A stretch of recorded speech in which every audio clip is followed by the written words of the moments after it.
This is something a Secret Service should have seen and didn't. So here is the Secret Service Director, Kimberly Cheadle, answering what I think are the most basic questions, but her answers, I think, are extremely strange, as is her whole posture. Let's watch this. Director of the United States Secret Service, Kimberly Cheadle, speaks exclusively with ABC News, taking responsibility for that stunning breakdown in security. This is an event that should have never happened. Who is most responsible for this happening? What I would say is that the Secret Service is responsible for the protection of the former president. So the buck stops with you? The buck stops with me. I am the director of the Secret Service. It was unacceptable, and it's something that shouldn't happen again. Now, that's what she's saying. If any journalist asks the director of an agency, so the buck stops with you, of course they're forced to say yes. That's the famous Harry Truman quote, the buck stops with me. What's she going to say? No, it doesn't stop with me, it's someone else's? So let's have a quick look at the scene. Trump's location when he was shot. Gunman's location. I worked in the security services, and if I was going to protect the local greengrocer from any threat at all, that position there would be in the top 5 of my location, probably near the top 3. It wasn't. There's a closer image. Then you've also got this statement from the sniper. This sniper that was on the roof right behind President Trump's speaking position. And his statement says this: "My name is Jonathan Willis. I'm the officer in the famous photo of the 2 snipers on the roof at Trump's rally. I came here to inform the public that I had the assassin in my sights for at least 3 minutes, but the head of the Secret Service refused to give the order to take out the perp. 100% the top brass prevented me from killing the assassin before he took the shots at President Trump." Quote. So there he is on the roof. This is also an interesting image. This purports to show the pathway of the bullet that took out part of President Trump's ear. I marked these black spots on here on my screen just for easy recognition. But if we look, this is an upward facing photograph, and even if it was a parallel photograph taken at the same height as President Trump, his left ear would be around about where the bottom of this ruler is. His right ear, excuse me, his right ear that was shot. So either this was a miss, or this is a distraction. You see my point? So let's see what the director of the Secret Service concludes with saying. But what they're doing, although she's saying that, is running to media outlets and blaming the local law enforcement there for what happened, as though it's their responsibility to have protected Donald Trump. So she's saying this because she's forced to, and you can see she doesn't even want to, but her agency is out there not at all accepting responsibility, but instead blaming others for their own failures. Minutes after Trump took the stage Saturday in front of thousands of people, gunman Thomas Matthew Crooks wounding the former president and 3 others before a Secret Service counter-sniper took him out. I'm being told that the shooter was actually identified as a potential person of suspicion. Units started responding to seek that individual out. Unfortunately, with the rapid succession of how things unfolded, by the time that individual was eventually located. This is complete and utter bullshit. The Secret Service have got one job. One job. Protect their protectee. But in this particular case, nominee Trump, former President Trump. This woman is talking absolute bollocks. They were on the rooftop and were able to fire off at the former president. ABC News now learning that heavily armed local police were actually stationed inside the building. The gunman climbed, but they missed him.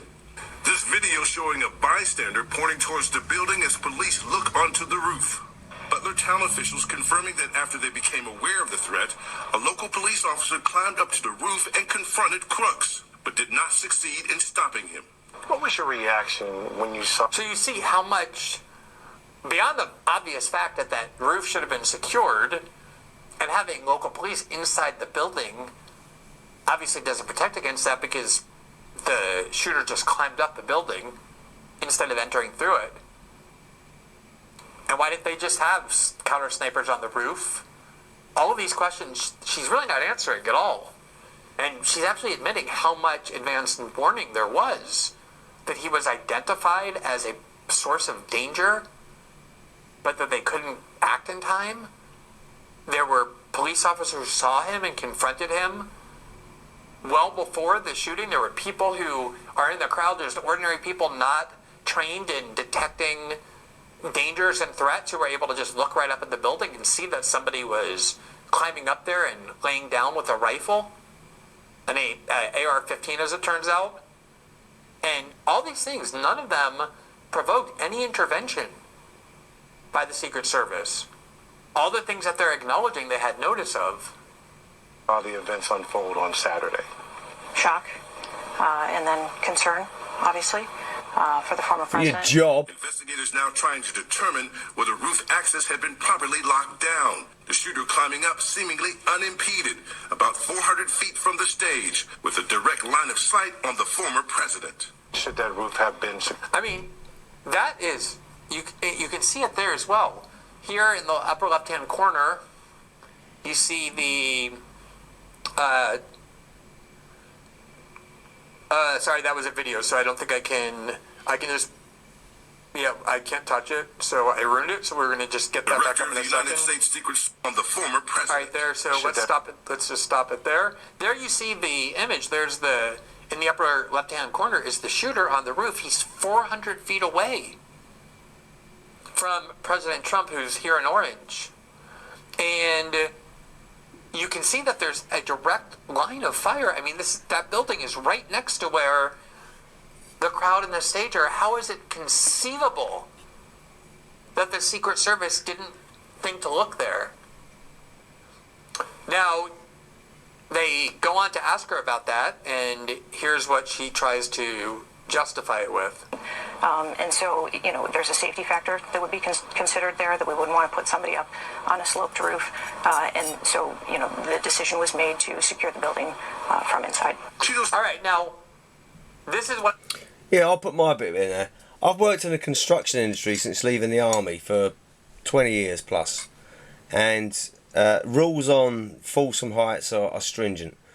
But if you're the Secret Service and your one job is to protect this man or anyone else, it kind of goes with the territory. I mean, even Secret Service could get on that roof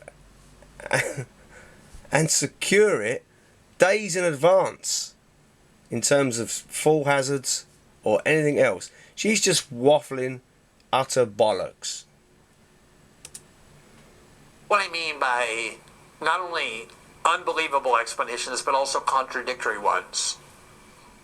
The first explanation that the Secret Service gave for why they didn't secure that building was because it was outside of their arbitrary and very tiny, apparently, perimeter, where they just say, we're going to just take care of threats here, but threats outside, that's not our concern, even though we're the Secret Service. And so the Secret Service said from the start, that building was not our responsibility because it was outside the perimeter. But here she's saying, oh no, we were aware of that roof. We even thought about putting somebody on there, but we decided not to for safety reasons because the roof was sloped. The shooter had no problem at all climbing up there and being extremely comfortable on this dangerously sloped roof, a roof too sloped.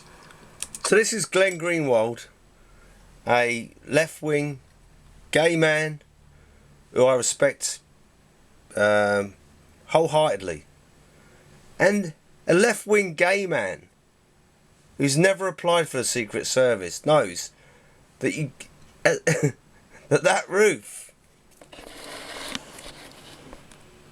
That roof,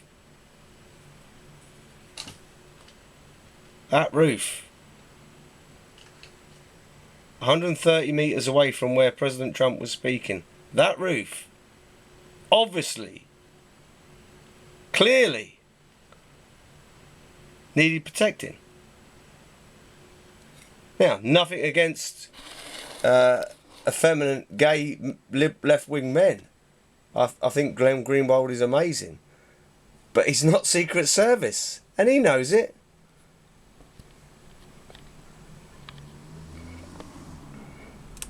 To allow a Secret Service agent to be on the roof safely because he might fall off a two-story building with that slope, the shooter was able to not only get up there and walk over to where he wanted to be and then lie down and position himself with perfect balance to aim right at Donald Trump's head and get off 5 or 6 shots. But even once he was killed and he no longer had control of his body, his corpse did not fall off the roof.